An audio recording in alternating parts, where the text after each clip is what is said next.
más? El día de hoy vamos a revisar el tema de descomposición de números en factores primos.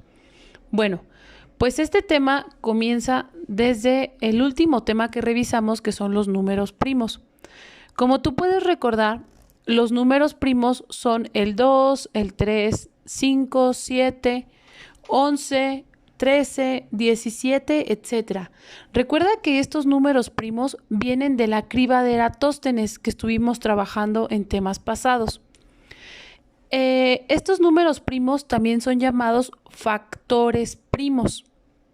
Estamos hablando entonces que este procedimiento de descomposición de números también es llamado factorización, porque solamente utilizamos los números primos para resolverlo. Bueno, ¿a qué nos referimos con todo esto de descomposición de números? Vamos a tener un número al inicio del ejercicio, en este caso utilizaremos el número 50, y me piden que ese número yo lo descomponga o factorice utilizando solamente los números primos. Entonces, lo primero que voy a hacer es recordar los números primos y utilizo primero el 2 para comenzar a dividirlo. Me queda 50 entre 2, 25. Recuerda que de derecha a izquierda y de izquierda a derecha se divide, mientras que en diagonal se multiplica. 50 entre 2, 25 y 25 por 2, 50. Una vez que ya tenemos este primer número, voy a continuar dividiéndolo. Ahora divido 25 entre 5, me da 5. Después 5 entre 5 me da 1. Recuerda que debe ser un número dividido exactamente, no te pueden quedar decimales. Para eso son los factores primos. Y a ese 1 se le denomina mínima expresión. Para poder encontrar ahora cuáles son sus factores primos, diríamos que 50 es igual a 5 elevado al cuadrado por 2. Recuerda que esto de aquí estamos utilizando potencias. El 5 está elevado al cuadrado ya que tenemos dos números 5. El exponente, el número pequeño que ves en tu pantalla, se llama exponente.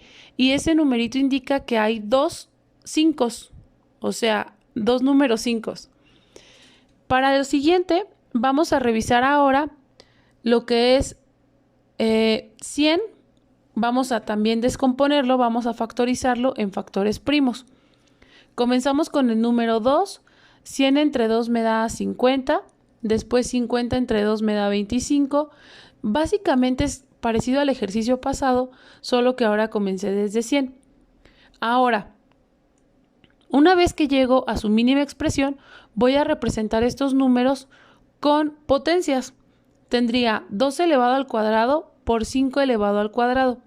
Recuerda que esos números pequeñitos que ves, esos números se llaman exponentes e indican que hay dos unidades de ese número. Y recuerda que siempre se están multiplicando entre sí. Se llaman potencias. Las vamos a ver un poco más adelante, pero ahorita quiero que te quede bien claro que una potencia está compuesta por un exponente. Ahora vamos a revisar los dos términos de máximo común divisor y mínimo común múltiplo. Máximo común divisor también se abrevia como MCD, que es pues máximo común divisor.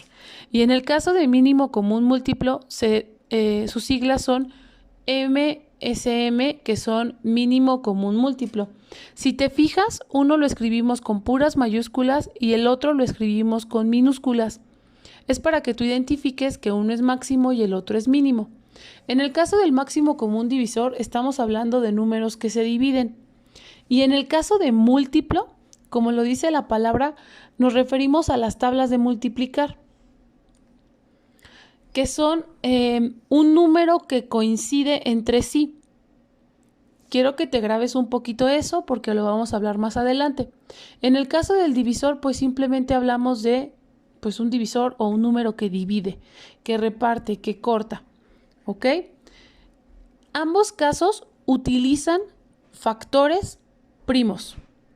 ¿Sale? Es bien importante que te grabes que los dos, la única característica que tienen en común es que ambos procedimientos solamente utilizan números primos. Esto quiere decir que no puedes utilizar otro número más que los factores primos, que como tú ya sabes, pues son 2, 3, 5, 7, 11, 13, 17, etc. Son los que vimos en la tabla de Eratóstenes. Entonces, en el caso del máximo común divisor, tenemos el ejemplo de 22, 30 y 18. Me piden calcular el máximo común divisor. Entonces, comienzo dividiendo entre 2 y me queda 2 entre 18 a 9, 2 entre 30 a 15 y 2 entre 22 a 11. Y una vez que terminé de dividirlo, me doy cuenta que los números que me quedan, 9 y 15, son divisibles entre 3, pero 11 no. Entonces ahí terminaría mi procedimiento de máximo común divisor, ya que no tenemos otro divisor que los divida a los 3. Y mi máximo común divisor sería de 2. Y si tú te fijas, pues sí, el 2 los divide a los 3. El procedimiento termina cuando ya no hay un divisor en común. Ok, vamos a realizar el mismo, pero ahora con mínimo común múltiplo. En este caso, tenemos 22, 30 y 18. Estos tres números los vamos a calcular con mínimo común múltiplo. Comenzamos igual con el 2, me queda 9, 30 entre 2 a 15 y 22 entre 2 a 11. Una vez que ya tengo estos, ahora continúo con el 3. 9 entre 3 a 3, 15 entre 3 a 5 y el 11 no es divisible entre 3, entonces lo escribo igual. Continúo dividiendo entre 3 y el 5 no es divisible, el 11 no es divisible. Si te fijas, todos estos números son primos, por lo tanto, pues no hay otro número que los divida más que ellos mismos y el 1. No tendría sentido poner el 1, así que en todos estos ya nada más pusimos el 11. Y si te fijas, en todos terminamos con 1. A eso se le llama mínima expresión. Quiere decir que ya encontramos el mínimo común múltiplo. Ahora lo único que nos resta es multiplicar estos factores entre sí para obtener el resultado final. Entonces comenzamos multiplicando 5 por 11, 55. Y pues aquí tú ves que estoy haciendo la multiplicación. No tengas miedo a hacer las multiplicaciones a mano, no pasa nada. ¿Ok? Multiplicamos 55 por 9 y después me falta multiplicarlo por 2 y me da un resultado de 999. Así que ese sería el mínimo común múltiplo. Si tú te fijas, la diferencia es mucha. En uno obtengo un número pequeño, mientras que en el otro obtengo un número grande. Eso quiere decir que los tres números coinciden en el 990. Y si nosotros hiciéramos la tabla de multiplicar de cada uno de ellos, los tres coincidirían en el 990. Ok, vamos ahora a realizar otro ejercicio. 25 y 15. Vamos a calcular el máximo común divisor. Tengo el número 5 y después me queda 5 y 3, lo que quiere decir que pues ya no tiene ningún divisor en común. Ahora vamos a realizar ese mismo ejercicio, pero con el mínimo común múltiplo. Comenzamos con el 5 y me queda 5 y 3, después el 3, después el 5 y finalmente voy a multiplicar estos números entre sí. Me queda 5 por 3, 15 y 15 por 5 me queda a 75. Lo que quiere decir que el mínimo común múltiplo de estos dos números es 75. Si yo hiciera la tabla de multiplicar de ellos dos, el 75 sería el número en el que coinciden, o sea, en el que los dos se parecen. Ahora vamos a revisar dos problemas utilizando el mínimo común múltiplo y el máximo común divisor. ¿Ok? En este caso, ¿cómo me voy a dar cuenta que voy a calcular el mínimo?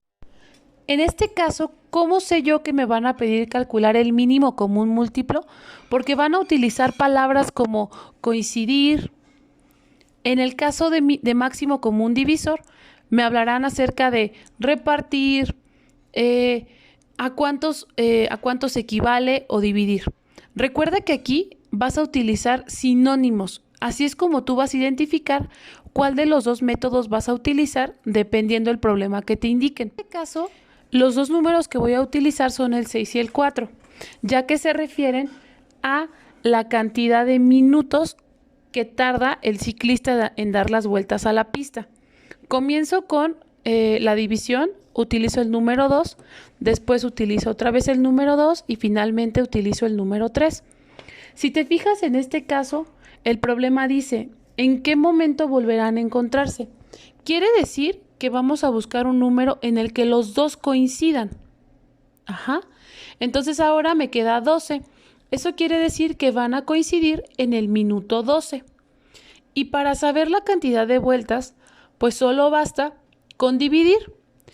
12 entre 4 me da a 2, por lo tanto uno dará 2 vueltas y el otro dará 3 vueltas. Si te fijas es muy sencillo y ya una vez que estás haciendo ejercicios ya es como muy lógico lo que te va a quedar, ¿ok? Vamos a revisar el siguiente ejercicio. En este ejercicio tenemos 3 números que son 60, 45 y 90 y en este caso voy a calcular el máximo común divisor, ya que me pide saber cuántos costalitos y cuántas canicas tendrá cada uno. Entonces comienzo con el divisor de 5 y comienzo dividiendo después entre 3 y finalmente me doy cuenta que el 4 y el 3 son números primos, así que pues no hay otro número que los divida más que ellos mismos. Esto quiere decir que tendremos 15 canicas en total. Tendremos 15 canicas en cada uno de los costalitos.